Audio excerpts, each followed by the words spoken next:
Manager fires Waitress for playing with his disabled son, but the boy says that... The sound of angry voices echoed through the busiest restaurant in Chicago's commercial center. The commotion had started just minutes before, but was already drawing curious glances from all the customers having lunch on that Thursday afternoon.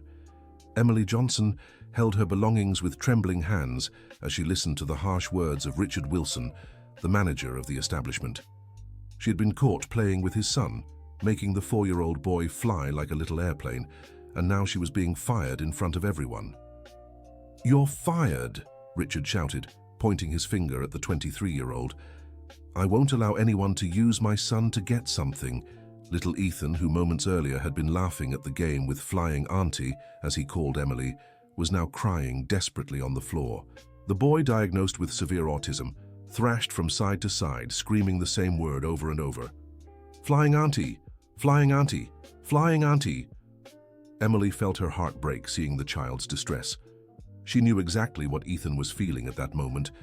She recognized that pain, that confusion, that world suddenly turned upside down. Her younger brother, Nathan, also had autism, and she had grown up learning to understand the signs, the needs, the fears. "Mr. Richard, please let me explain to Ethan that I have to leave, but that..." "No," Richard cut her off, his eyes red with anger. "You've already done enough damage. Get out now." Mrs. Margaret Wilson, Richard's mother and owner of the restaurant, watched the scene from the counter with an expression mixing surprise and concern. At 68, she had seen many difficult situations in life, but she had never witnessed her grandson reacting so intensely. Ethan hadn't spoken in nearly 2 years, limiting himself to gestures and a few specific sounds. But there he was, screaming a complete phrase, even if in despair. The customers began murmuring among themselves, some standing up from their tables with uncomfortable expressions. Richard realized the situation was spiraling out of control and decided to act more firmly. "Security," he called, signaling to 2 men who worked at the mall. "Escort this person out of the establishment." Emily took one last look at Ethan, who was still thrashing on the floor, and whispered softly, "I'm so sorry, little one. Flying Auntie will always remember you." Even in the chaos, Ethan seemed to hear her words. For a brief moment, he stopped crying and looked directly into Emily's eyes, something he rarely did, even with his own family. That gaze carried a silent plea that made Emily swallow the sob caught in her throat. The security guards approached but made sure to be respectful. Everyone at the mall had known Emily for months and knew her good character. "Miss, we have to do our job," one of them said awkwardly. Emily nodded in understanding and walked toward the exit, carrying her bag and the black uniform apron she had hastily removed. With every step she took, Ethan's screams grew louder and more desperate. "Flying Auntie! Come back! Flying Auntie!" Richard tried to hold his son, but Ethan twisted, trying to escape his father's arms to run after Emily. The scene drew the attention of nearly everyone in the restaurant, as well as people passing through the mall hallway. Mrs. Margaret approached her son and grandson, trying to help calm the child. "Richard, what happened here? Why did you fire Emily?" "She was manipulating Ethan, Mom," Richard replied, still struggling to restrain his son, making him dependent on her for who knows what. "But son, did you see how happy the boy was?" the woman asked, looking worriedly at Ethan, who continued to cry. "It's been so long since I've seen him smile like that." "That's exactly the problem," Richard raised his voice. "She's using my son's condition to take advantage of our family." Dear listener, if you're enjoying the story, don't forget to like and especially subscribe to the channel. It really helps us who are just starting out. Now continuing. The rest of the afternoon was a nightmare for the Wilson family. Ethan refused to calm down completely, rejecting any attempts at distraction or affection. Richard tried offering toys, candy, even the tablet with the boy's favorite cartoons, but nothing worked. Around 4 in the afternoon, when the restaurant traffic slowed down, Ethan finally stopped crying out of sheer exhaustion. He sat in a corner, rocking back and forth, softly repeating "Flying Auntie" like a sad mantra. Mrs. Margaret watched her grandson with a heavy heart. In all her years caring for Ethan, she had never seen such a strong reaction. Even when Richard and his wife Jennifer had temporarily separated the year before, the boy hadn't shown such despair. "Richard, explain to me exactly what happened," she asked, pulling her son to a more private corner. Richard sighed, running his hand through his dark hair, already streaked with grey at 32. "I came to get some paperwork from the office and saw her playing with Ethan. She was making him fly, lifting him up high. The boy was laughing, but... Mom, he barely speaks to me, barely looks me in the eye. And with her, he was doing all these things? And what's wrong with that, son? The problem is she was obviously trying to get close to the family to get something out of it." Richard gestured nervously. "A raise, a promotion, who knows? These people always want to take advantage of our situation." Mrs. Margaret shook her head in disagreement. "Richard, you've known Emily for 8 months. She's never asked for anything beyond her salary, always punctual, polite, hard-working. Why would she suddenly be after something?" "Because people change when they realize they can profit from something," Richard replied, looking at his son still rocking in the corner. "And she realized Ethan responds well to her. That could be worth a lot of money if she decides to use emotional blackmail." The conversation was interrupted by a long-time employee, Mr. Frank, who had worked as a cook at the restaurant for 15 years. "Mrs. Margaret, excuse me, but I need to say something," the man in his 50s said, his face serious. "Go ahead, Frank."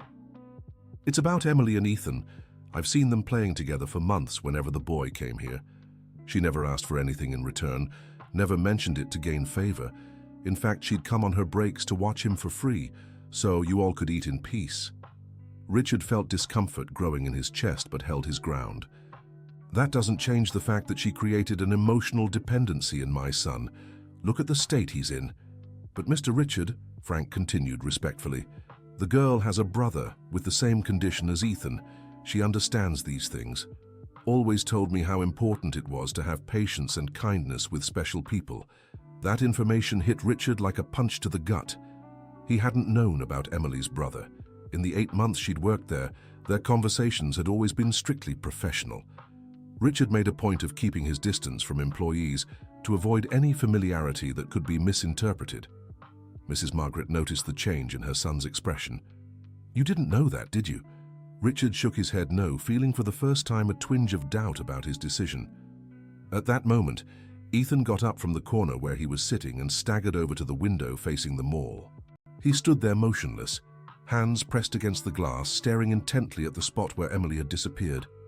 "Flying auntie come back," he whispered, so softly it was almost inaudible.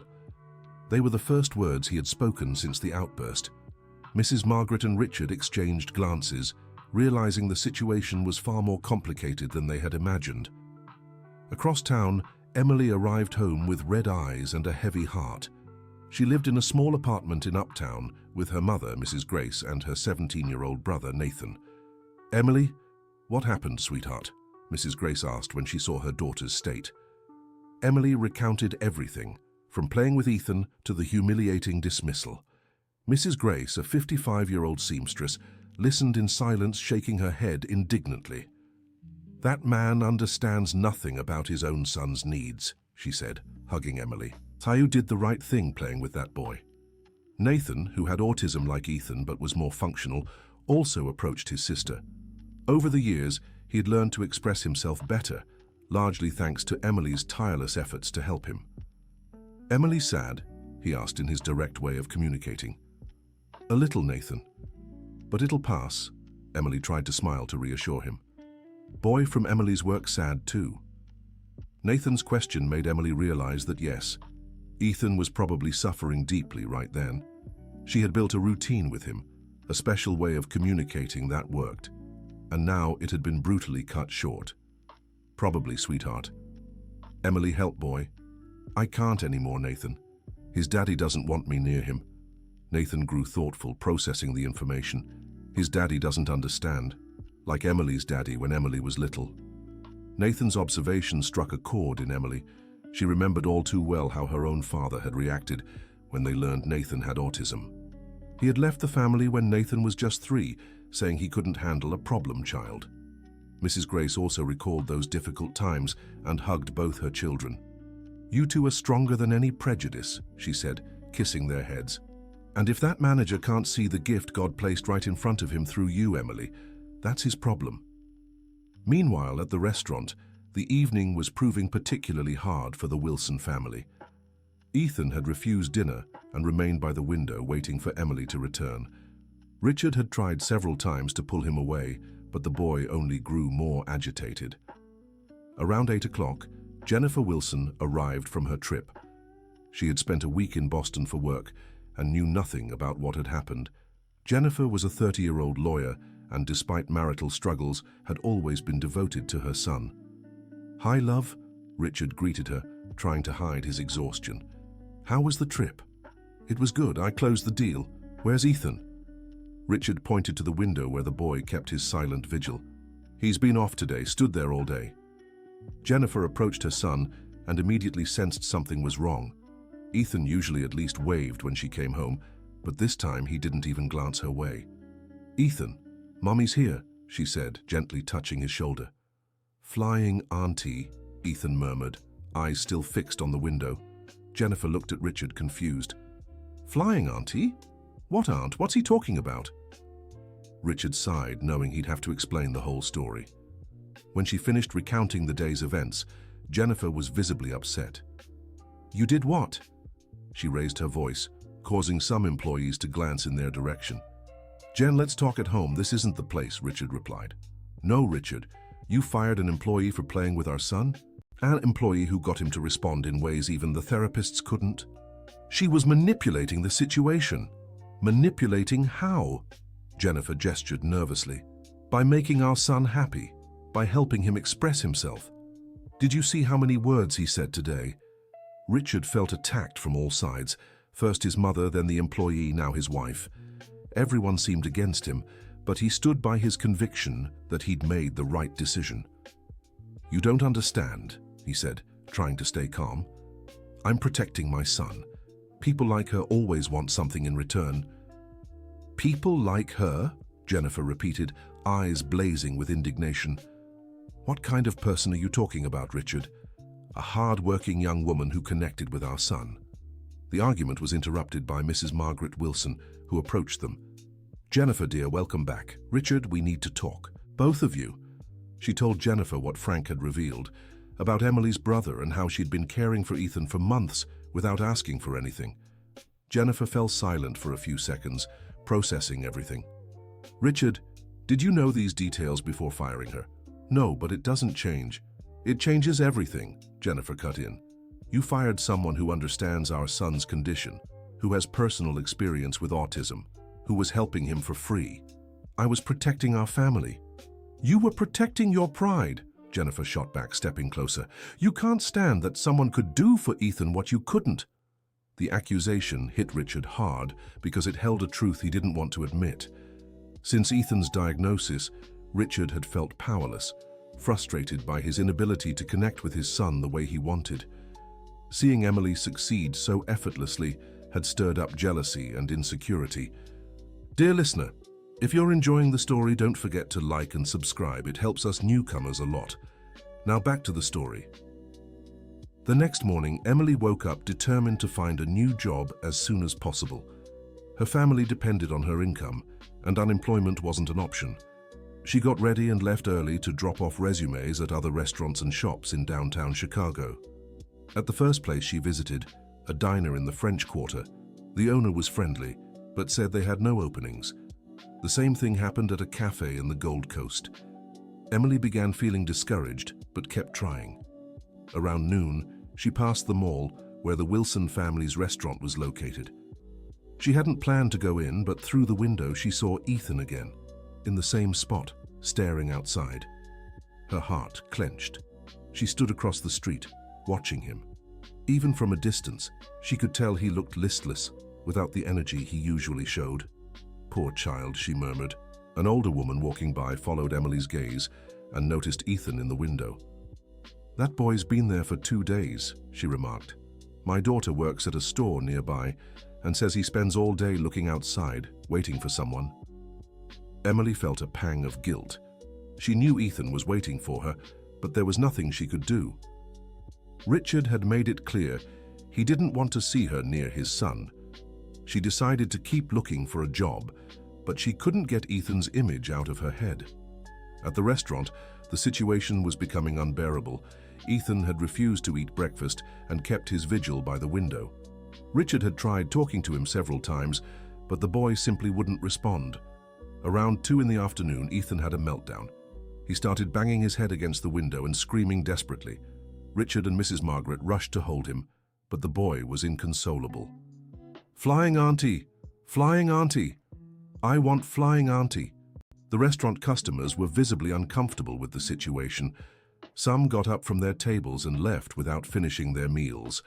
Richard realized this was hurting the business, but his main concern was his son. "Ethan, buddy, calm down." He tried to soothe him, but the boy kept thrashing. That's when Mrs. Margaret made a decision. "Richard, I'm going to find Emily." "Mom, no, I forbid it." "You forbid me?" Mrs. Margaret looked at her son firmly. "Richard, I own this restaurant, and I'm this child's grandmother. Look at the state of my grandson. Is your pride more important than Ethan's well-being?" Richard had no answer. He saw his son suffering and knew Mrs. Margaret was right, but he still couldn't admit he'd made a mistake. "If you bring her back, I'm leaving the restaurant," he threatened. "Then leave," Mrs. Margaret replied, surprising Richard. "Because I won't stand by and watch my grandson waste away because of your stubbornness." Mrs. Margaret grabbed her purse and walked out, leaving Richard holding Ethan, who was still in crisis. She didn't know where to find Emily, but she had an idea where to start looking. Emily was leaving the 5th store of the day when her phone rang. It was an unknown number. "Hello? Emily? It's Mrs. Margaret, from the restaurant." Emily was surprised by the call. Mrs. Margaret had always been kind to her, but they'd never spoken privately. "Hi, Mrs. Margaret. How did you get my number?" I asked HR. "Emily, I need to talk to you. It's about Ethan." "Mrs. Margaret, I can't get involved in this again. Mr. Richard made it very clear that—" "Please," the older woman interrupted, her voice breaking. "My grandson is in a bad way. He won't eat. He barely sleeps. He spends all day at the window waiting for you to come back. Today he had a terrible episode." Emily's heart clenched. She'd imagined Ethan would miss her, but she hadn't expected such an intense reaction. "Where would you like to meet? Can you come to the mall? There's a food court on the 2nd floor, far from the restaurant. I'll be there in 20 minutes. Emily arrived at the food court and found Mrs. Margaret sitting at a corner table, her face lined with worry. The 68-year-old woman seemed to have aged years in just 2 days. "Thank you for coming, dear," Mrs. Margaret said, gesturing to a chair. "Sit here." Emily sat down, still unsure what to expect from the conversation. "Mrs. Margaret, first of all, I want you to know I never had any ulterior motives with Ethan. I played with him because—" "I know, sweetheart. I know. Frank told me about your brother. Why didn't you ever mention it?" Emily looked down, nervously fidgeting with her hands. "Because people either pity me or think I'm lying to get something. I prefer not to talk about my personal life at work." "And how did you learn to handle autism so well?" "I learned by doing," Emily sighed. "When my brother was diagnosed, my mother couldn't afford expensive therapies. So I started researching, studying, taking free online courses, all to help Nathan." Mrs. Margaret's heart ached as she listened to Emily's story.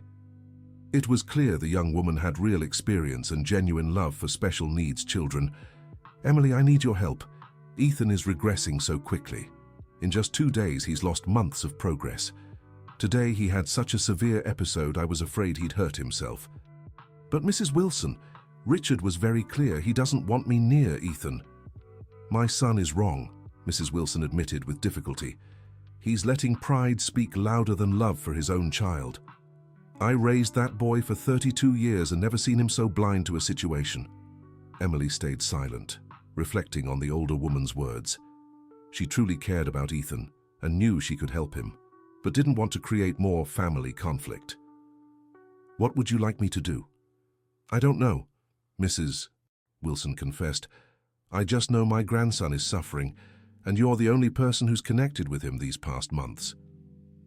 The two talked for over an hour, Mrs. Wilson shared the family's struggles since Ethan's diagnosis, how Richard became overprotective and distrustful, the problems in his marriage to Jennifer. Emily, in turn, shared her experiences with Nathan, the techniques she'd learned, the small victories and big challenges of living with someone on the autism spectrum. "You know Ethan has enormous potential, right?" Emily said. "He's very intelligent. He just needs someone who understands his language." "I always knew he was special," Mrs. Wilson agreed, "but you awakened things in him even the therapists couldn't. Because I don't see him as a problem to be solved. I see him as Ethan, a beautiful child with his own way of seeing the world." The words struck Mrs. Wilson deeply. This was exactly how she wished the whole family would view her grandson. As they spoke, Richard was at the restaurant trying to handle Ethan alone. The boy had calmed somewhat but remained withdrawn, refusing any interaction. Jennifer arrived from the office around 5 and found Richard sitting beside their son, frustration written on his face. "How is he?" she asked, kissing Ethan's forehead. "Same as yesterday. Won't eat, won't speak, just stares outside." Jennifer studied her husband before speaking. "Richard, you need to admit you made a mistake." "Jen, don't start." "No, Richard. Our son is wasting away and you're still worried about your pride." Jennifer raised her voice, making Ethan glance their way.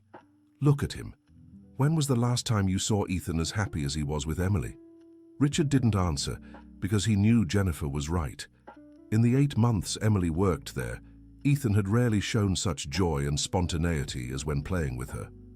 "I know you're trying to protect him," Jennifer continued, sitting beside her husband, "but sometimes overprotecting hurts more than helps. What if she really has ulterior motives?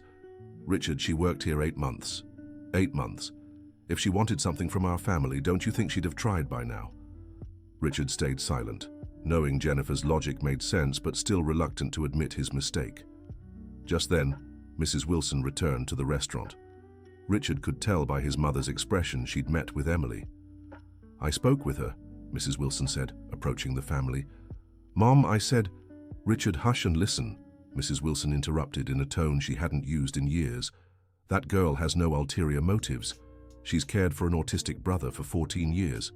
She understands these children better than most professionals. And most importantly, she genuinely likes Ethan." "How can you be sure?" "Because I saw it in her eyes, Richard.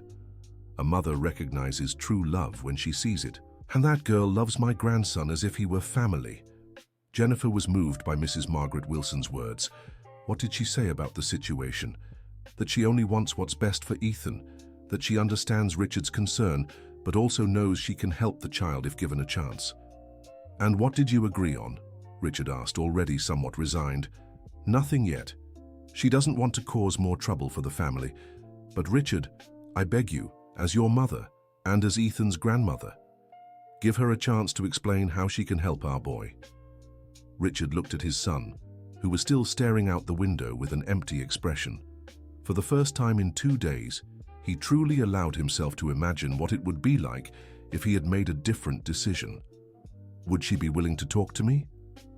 "I think so, if you go with an open mind and no prejudice." Richard sighed deeply, feeling the weight of all the decisions he'd made in the past few days. "All right, but I want to talk to her away from here without Ethan around. I don't want to raise the child's hopes if this doesn't work out." Mrs. Margaret agreed to the condition and called Emily to arrange a meeting the next day at a downtown cafe. Dear listener, if you're enjoying the story, don't forget to like and especially subscribe to the channel. It helps us a lot as we're just starting out. Now, continuing. The next morning, Emily arrived at the cafe 15 minutes early. She was nervous but determined to show Richard that her intentions were genuine. She'd spent the night thinking about how to explain her connection to Ethan without sounding defensive or overly emotional. Richard arrived promptly at 10. He was nervous too, but had promised himself he'd try to listen with an open mind. Over the past 2 days, seeing his son's suffering, he'd begun questioning his own reasons for firing the waitress. "Emily," he greeted, sitting at the table she'd chosen in a quieter corner. "Mr. Richard, thank you for agreeing to talk to me." They sat in silence for a few seconds, each searching for the right words to begin. "Emily, I'll be direct. Richard finally said. "I fired you because I thought you were trying to take advantage of my son's condition. Now I'm here because maybe I acted too hastily." Emily took a deep breath before answering. "Mr. Richard, I completely understand your concern. If I were the parent of a special needs child, I'd probably be wary of people getting close to him too. Then why did you play with Ethan?" "Because I recognized in him the same look my brother had when he was little. That look of someone who wants to connect with the world, but doesn't know how. And I learned over 14 years of caring for Nathan that sometimes small gestures can make a huge difference in these children's lives." Richard was surprised by the sincerity and maturity of Emily's answer. "Tell me about your brother." Emily shared her family's story, how their father left when he found out Nathan had autism, how their mother worked twice as hard to support them and pay for therapies, how she, still a teenager, took on part of the responsibility of caring for her younger brother. "I was 15 when I realized no one was going to save Nathan except us," Emily said, her eyes glistening. "So I started studying everything about autism. I read books, took online courses, watched lectures, anything I could do for free or very little money. And did it work? Nathan is 17 now and communicates well, has a few friends and takes vocational courses. He still has his limitations, but he's a happy and functional person." Richard felt a mix of admiration and envy for Emily's dedication. Even with far more financial resources, he hadn't managed to achieve the same results with Ethan. "What did you see in Ethan that made you want to help him?" "I saw a very intelligent child who was frustrated because he couldn't express himself. Ethan has enormous potential, Mr. Wilson. He understands much more than he can show." "How do you know that?" "From the little signs. The way he looked at me when I got close, how he paid attention to what I said, how he responded to physical play. These are details you only notice when you spend time with people on the spectrum." Richard was starting to realize he had completely misjudged Emily. She wasn't some opportunist trying to take advantage of his family. She was someone with real knowledge and hands-on experience with autism. "Emily, assuming I admit I made a mistake, what do you think could be done to help Ethan?" Emily took a deep breath, carefully choosing her words. "First, it would be important to rebuild his trust. Autistic children need routine and predictability. When those routines are broken abruptly, like what happened with me, they become very disoriented. How do we do that?" "Gradually. It's no use if I suddenly show up and expect him to trust me again. It would have to be a slow process with a lot of patience. And then we'd work on alternative communication techniques, proper sensory stimulation, activities to help him express what he feels. Ethan has so much to say. He just needs to find the right way to say it." Richard was impressed by Emily's technical knowledge. She spoke about the subject far more naturally and confidently than many professionals he'd consulted. "Emily, I need to ask you something, and I need you to be completely honest with me." "Go ahead." "Did you really never want anything from my family besides helping Ethan?" Emily looked Richard straight in the eyes before answering. "Mr. Wilson, I make $800 a month working as a waitress. When I played with Ethan, I wasn't on the clock. I did it on my breaks, in my free time. If I wanted something from your family, don't you think I would have asked for a raise or promotion in those 8 months?" The logic was irrefutable. Richard finally had to admit to himself that he'd made a terrible mistake, driven by pride and insecurity. "Emily, I think I owe you an apology." "Mr. Wilson, I accept your apology, but I'm more worried about Ethan." "How is he?" "Bad. Really bad. He's not eating well, not sleeping, spends all day at the window waiting for you to come back." Emily's heart ached at the news. "Has he said anything?" "Just keeps repeating flying auntie over and over. It's the only thing he says." Emily smiled sadly. "That's what he called me, because I used to make him fly when we played." "Emily, would you consider coming back to work at the restaurant?" The question caught Emily off guard. She had assumed the most she could hope for was a civil conversation and maybe a chance to say goodbye to Ethan properly. "Are you offering me my job back?" "I am." And I'm also offering you a chance to work more directly with Ethan if you'd like, not just playing on breaks, but maybe developing specific activities for him. Emily was speechless for a few seconds. It was more than she could have dreamed of. Mr. Wilson, I'd love to, but there are a few conditions I need to set. What are they? First, I'd like to bring my brother Nathan over a few times to meet Ethan. Sometimes autistic children connect better with each other than with neurotypical people. I agree. Second, I'd like to suggest some changes to the restaurant's environment to make it more welcoming for Ethan. Nothing expensive or complicated, just small adjustments that could make a difference. What kind of adjustments? Reducing unnecessary noise, creating a quieter corner where he can go when he feels overwhelmed, maybe some specific educational toys. Richard nodded, impressed by Emily's level of detail and knowledge. And third? Third, I'd like to check in regularly with the family about Ethan's progress, not to interfere with his upbringing, but to help you all better understand his needs. Emily, you're being more than generous, especially after how I treated you. Mr. Richard, I'm not doing this for you. I'm doing it for Ethan. He deserves every opportunity to be happy and thrive. Richard felt a wave of emotion wash over him. For the first time since his son's diagnosis, he was talking to someone who truly understood what Ethan needed. When can you start? Today, if possible. But I'd like to talk to the whole family first. It's important everyone is on board, especially your wife. Jennifer will be thrilled. She hasn't stopped saying I made a mistake. And Mrs. Margaret? My mother. Well, my mother always knew you were a good person. She even threatened to kick me out of the restaurant if I didn't bring you back. Emily laughed for the first time in 3 days. Mrs. Margaret is a wise woman. She is, and she loves Ethan as much as I do. They finished the conversation agreeing that Richard would talk to the family and then call Emily to finalize the details of her return. When Richard arrived at the restaurant, he found a scene that broke his heart. Ethan was on the floor by the window, hugging a small doll and whispering, "Flying Auntie, come back."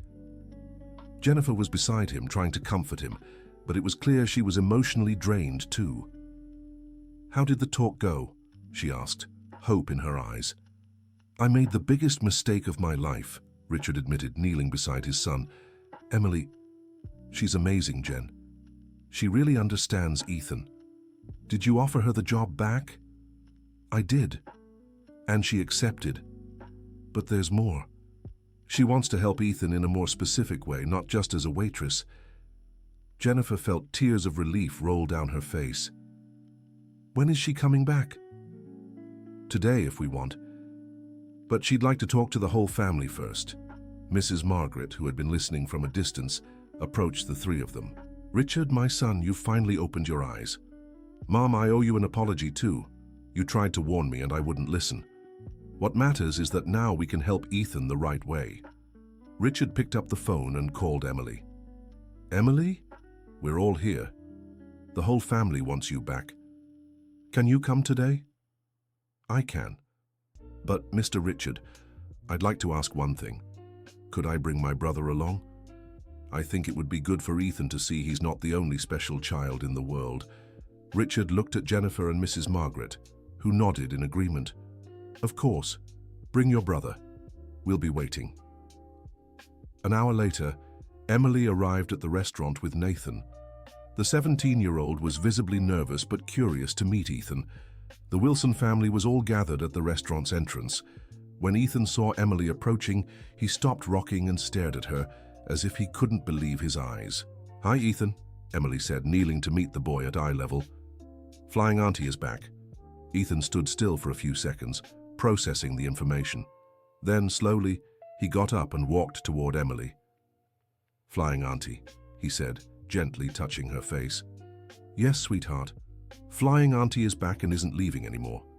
Ethan threw himself into Emily's arms, hugging her with a strength that surprised the whole Wilson family. It was the first spontaneous show of affection he'd given in days. "Flying Auntie, this is Nathan," said Emily, pointing to her brother. "He's special like you." Nathan approached shyly and waved at Ethan. "Hi, Ethan. Emily talks about you a lot." Ethan looked at Nathan with curiosity. It was rare for him to show interest in strangers, but there was something familiar about Nathan that intrigued him.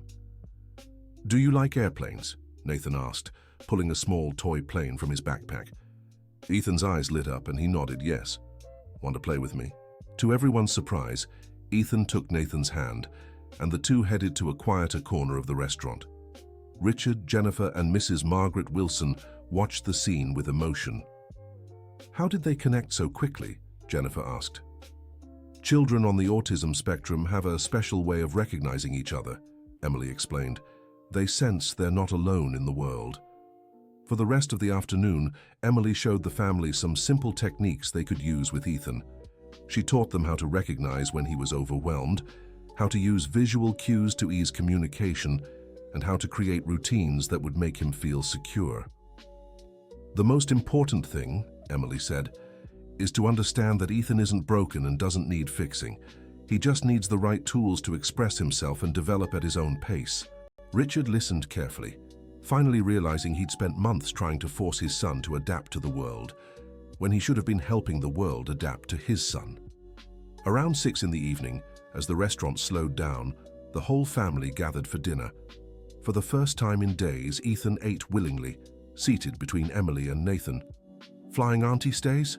he asked mid-meal. "Yes, sweetheart. Flying Auntie isn't leaving anymore." "Nathan stays too." "Nathan will come back to play with you another time," Emily replied. Ethan smiled, satisfied with the answer. Richard watched the scene and felt immense gratitude for discovering, even if late, who Emily truly was. "Emily," he said, "I want to make you an offer." Everyone turned to Richard, curious. "What kind of offer?" "Besides coming back as a waitress, would you also like to be Ethan's therapeutic assistant? It would be a specialized role, with a separate salary, to work on educational activities with him." Emily was surprised by the offer. "Mr. Richard, I'm not a licensed therapist, but you have something more valuable than any degree: real experience and genuine love. The best therapists we consulted couldn't achieve in months what you did in just a few hours." Jennifer agreed enthusiastically.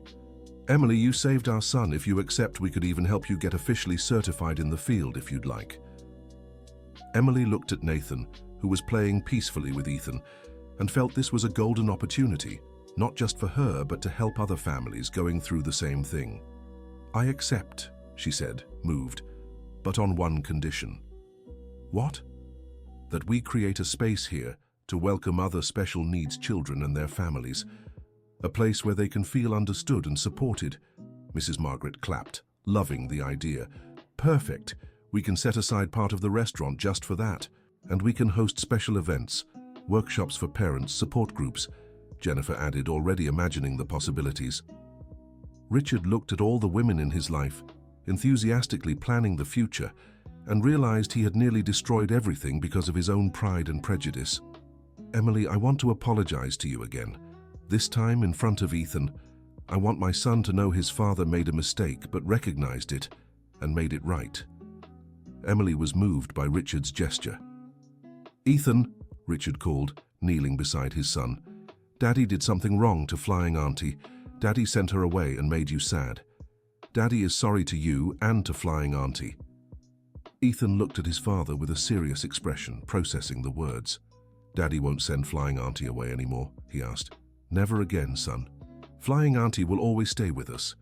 And Nathan too. Nathan will always be here whenever you want." Ethan smiled and hugged his father, offering forgiveness in the purest way possible, without resentment, without conditions, just with love. 2 months later, the Wilson family's restaurant had become much more than just a place to eat. Emily had created the Special Corner, a colorful and welcoming space where children with special needs could play and interact while their parents ate in peace. Ethan was unrecognizable. He spoke full sentences, interacted with other children, and even helped Emily with activities for the little ones. He had become a kind of inclusion ambassador at the restaurant.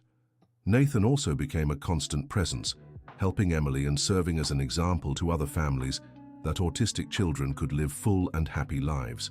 Richard, in turn, had become the biggest advocate for inclusion.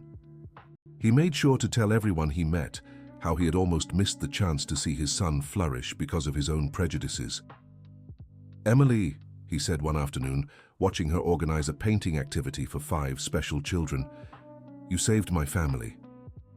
"No, Mr. Richard, you saved yourselves when you decided to open your hearts to true love." Jennifer approached them, holding an envelope. "Emily, this came for you," she said, handing it over. Emily opened it and read the contents. It was a letter from the Department of Education, offering her a full scholarship to study special education. "How did they know about my work here?" she asked, surprised. Richard and Jennifer exchanged a smile. "We recommended you," Jennifer said. "We told them about the amazing work you do here, and they wanted to give you the chance to get your degree officially." Emily was too emotional to speak. It was a dream she didn't even know she had. "And don't worry about your work here," Richard added. "We'll arrange your schedule so you can study and keep helping the children." Just then, Ethan approached the group of adults.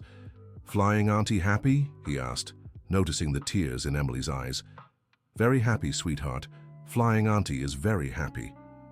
"Then Ethan happy too," he said, hugging her legs. Mrs. Margaret Wilson, who had been watching from a distance, joined the group. "Do you know what the most beautiful thing about all this is?" she said, her eyes shining with pride. "What, Grandma?" Ethan asked. "It's that love always wins over fear, my dear. Always." And it was true. What had begun as a story of prejudice and misunderstanding had turned into a beautiful network of support and inclusion. The Wilson family's restaurant had become a citywide reference for families with special needs children, and Emily had found her true calling. Richard learned that being a good father didn't mean shielding his son from everything and everyone, but giving him the best opportunities to grow and be happy. Jennifer discovered that the family was more united than ever, facing challenges together. Mrs. Margaret Wilson had the joy of seeing her grandson flourishing in ways she never thought possible.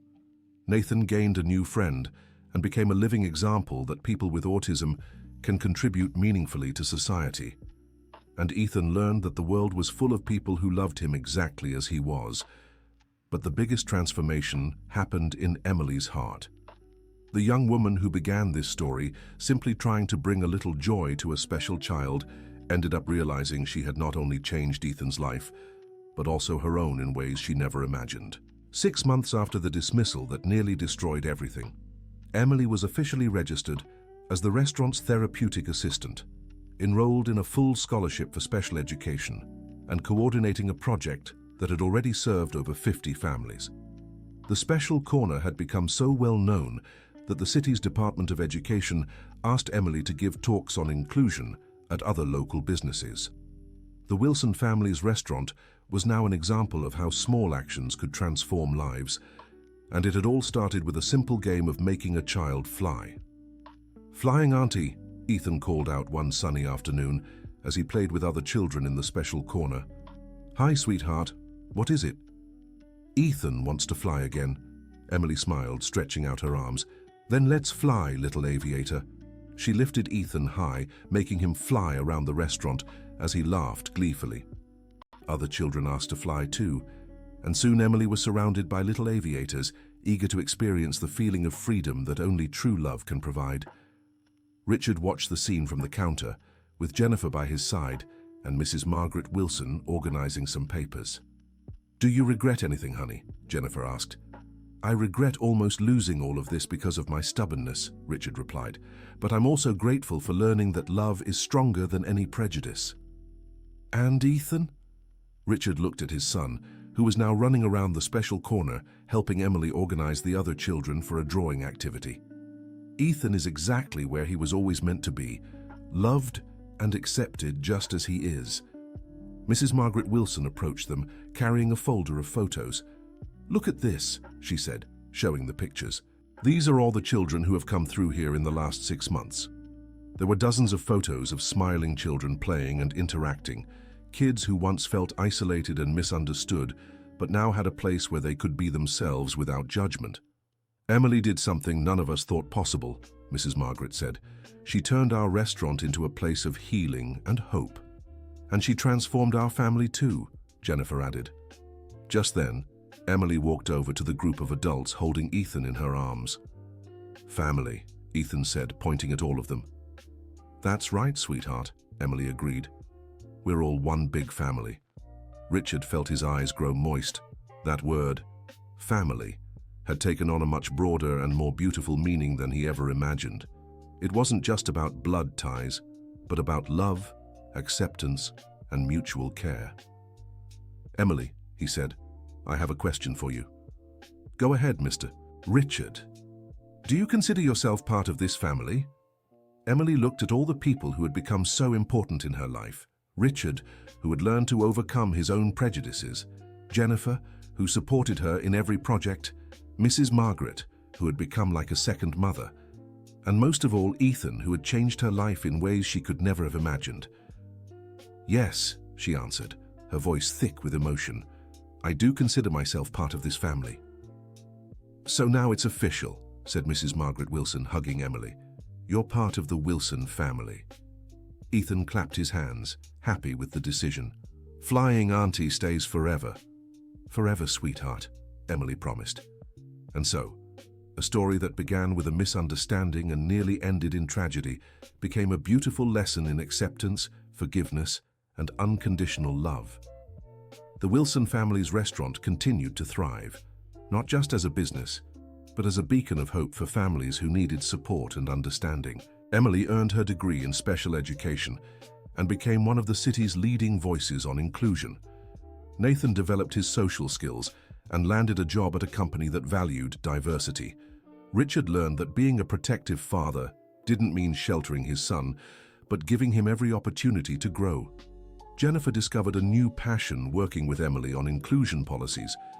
Mrs. Margaret had the joy of watching her grandson blossom into a confident, sociable child. And Ethan? Ethan remained living proof that love and acceptance could transform any life. 2 years after the incident with the firing, the restaurant welcomed a delegation from City Hall who wanted to learn about the inclusion project that had become a model for other businesses in the city. How did you create something so special? One of the visitors asked. Richard glanced at Emily, who was helping Ethan show a drawing to the guests, and smiled. We learned that sometimes the most important person in your life might be right in front of you, disguised as an employee, he replied. And that prejudice is love's greatest enemy. And how did you overcome prejudice? By opening our hearts and closing our mouths, Mrs. Margaret said, making everyone laugh, listening more and judging less. The visit ended with everyone impressed by the work being done there. Several businesses in the city began seeking Emily's advice on inclusion, and she became a sought-after speaker at diversity events. But what moved her most wasn't the professional recognition. It was seeing Ethan grow up happy and confident, knowing he was loved exactly as he was. One afternoon, while tidying up the special corner after a busy day, Emily found a drawing Ethan had made. It showed a woman with open arms and a child flying beside her. At the bottom, in his still uncertain handwriting, he had written, Flying Auntie and Ethan, friends forever. Emily tucked the drawing close to her heart, knowing she had found her true calling in life. To be the flying auntie for every child who needed to discover they could soar. And so the story that began with tears ended with smiles. The Wilson family's restaurant remained a place where miracles happened every day, where special children discovered their worth, and where families learned that true love has no limits or conditions. The end. Now we'd love to hear what you thought of this touching story. Do you believe Richard made the right decision in the end? How would you have reacted if you were in Emily's place? Share your honest thoughts in the comments. We love hearing what our listeners think about these heartwarming stories. Don't forget to like if the story moved you, and most importantly, subscribe to the channel so you won't miss other inspiring tales like this one.